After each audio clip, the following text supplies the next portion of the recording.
भारत में भू उपयोग प्रारूप, जैसे भूमि कैसी है भारत में, कितनी जनसंख्या रहती है, इसमें भारत का भौगोलिक क्षेत्रफल 32.8 लाख वर्ग किलोमीटर है। इसमें से ना 93% पर भू उपयोग आंकड़े उपलब्ध है, बाकी का आंकड़ा उपलब्ध नहीं है। और जो वर्ल्ड में जो पानी होता है वो 2.41% ही पीने योग्य होता है, बाकी नहीं होता है जो। और इंडिया में तो वैसे भी पानी की कमी है। स्थायी चारागाहों के अंतर्गत भी भूमि कम है, मतलब पशु चराने के लिए वाली भूमि भी हमारे पास बहुत कम है। और सबसे ज़्यादा जो खेती होती है ना, वो पंजाब हरियाणा में होती है। अरुणाचल प्रदेश, मिजोरम, अंडमान निकोबार, यहाँ पर जो खेती बहुत कम मात्रा में होती है। हमारे देश में राष्ट्रीय वन नीति 1952 में जो वन नीति घोषित हुई थी, उसके आधार पर 33% भौगोलिक क्षेत्र वनों से घिरा हुआ है, बाकी नहीं है। एक भू उपयोग का एक भाग बंजर भूमि होती है। बंजर भूमि जिस पर वन नहीं होते हैं, खेती भी नहीं होती है, उस भूमि को बोलते हैं। दूसरा गैर कृषि प्रयोजनों में लगाई हुई भूमि कहलाता है। भूमि निम्नीकरण और संरक्षण के उपाय, मतलब भूमि को हम किस प्रकार बचा सकते हैं, उसका संरक्षण किस प्रकार कर सकते हैं, तो इसके अंतर्गत यही आता है। आगे हम पढ़ेंगे मृदा संसाधन। मिट्टी अथवा मृदा सबसे महत्वपूर्ण नवीनीकरण योग्य प्राकृतिक संसाधन है। यह पौधों के विकास का माध्यम है जो पृथ्वी पर विभिन्न प्रकार के जीवों का पोषण करती है। मृदा एक जीवित तंत्र है। कुछ सेंटीमीटर गहरी मृदा बनने में लाखों वर्ष लग जाते हैं, कि मतलब थोड़ी सी मिट्टी बनने में लाखों साल लग जाते हैं। और मिट्टियों की बहुत सारी कैटेगरी में डिवाइड किया गया है। अलग अलग मिट्टी अलग अलग गुण पाए जाते हैं।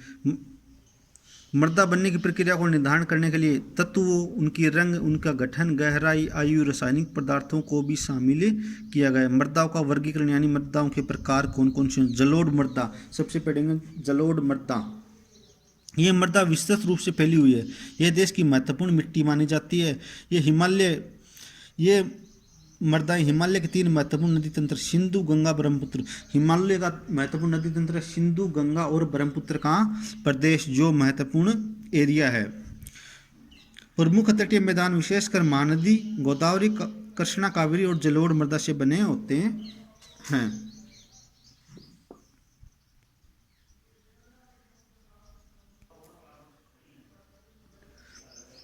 अब कणों के आधार पर मृदाओं में खादर बांगर है। जो खादर जो पुरानी मिट्टी होती है, वो खादर और नवीन जलोढ़ को, पुरानी मिट्टी उसको बांगर और नवीन जलोढ़ को खादर के नाम से जाना जाता है।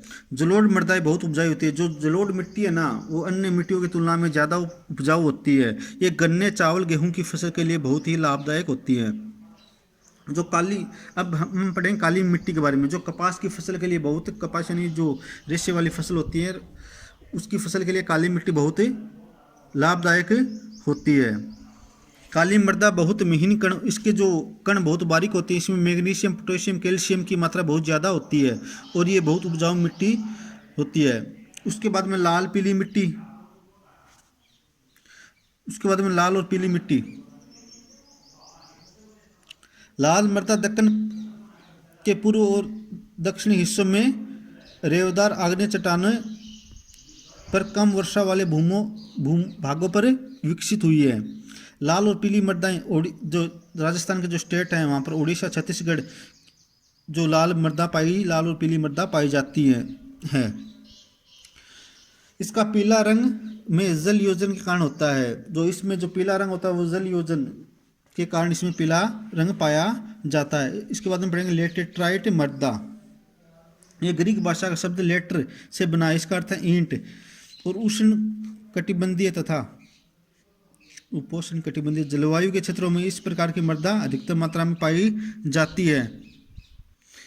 ये मिट्टी तमिलनाडु, कर्नाटक, केरल, जो वहाँ पर जो कॉफ़ी और चाय की फसल होती है, वहाँ पर ये मृदा पाई जाती है। और ये बहुत कठोर मृदा होती है। मरुस्थलीय मृदा, यहाँ पर जो हमारा जो एरिया है झुंझुनू साइड का एरिया, वहाँ पर जो बालू मिट्टी पाई जाती है वो मरुस्थलीय मृदा मृदा होती है जो यहाँ पर ये ज़्यादा उपजाऊ भी नहीं होती है, और कुछ इसमें खेती करने के लिए भी ज़्यादा वनस्पति नहीं उगाई जा सकती है। वन मृदा, इसमें दोमट और चिकनी मिट्टी पाई जाती है।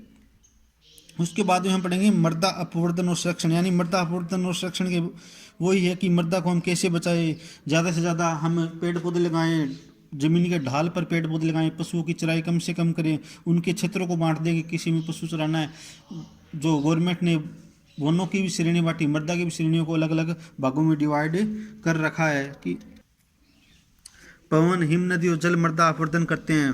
पवन यानी हवा, हिम नदी नदियाँ बहती है, और जल होता है जो पानी बहता है, उन जो मृदा का कटाव करते हैं। जल मृत्तिका युक्त मृदाओं को काटते हुए गहरी वहिकाई बनाता है। वहिकाई मतलब जो दरार पैदा हो जाती है उसे अवनलिका कहते हैं। ऐसी भूमि जोतने योग्य नहीं रह जाती, जैसे इस चित्र में दिखाया गया है कि मृदा के कटाव से कैसे पानी आता है तो मृदा कट जाती है। ये अवनलिका अपवर्तन कहलाता है।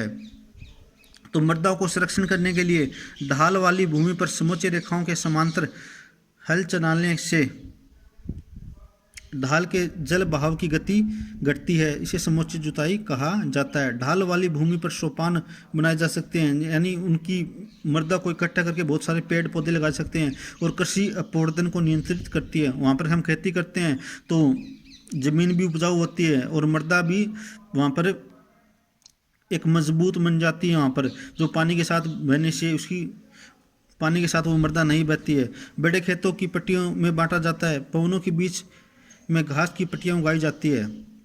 ये पवनों द्वारा जनित बल को कमज़ोर करती हैं। जो हवाएं चलती हैं वहाँ पर जो उनका वेग होता है, वहाँ पर बहुत सारे पेड़ पौधे उगाए जाते हैं, घास उगाई जाती हैं, वो मृदा के अपवर्तन को रोकती हैं।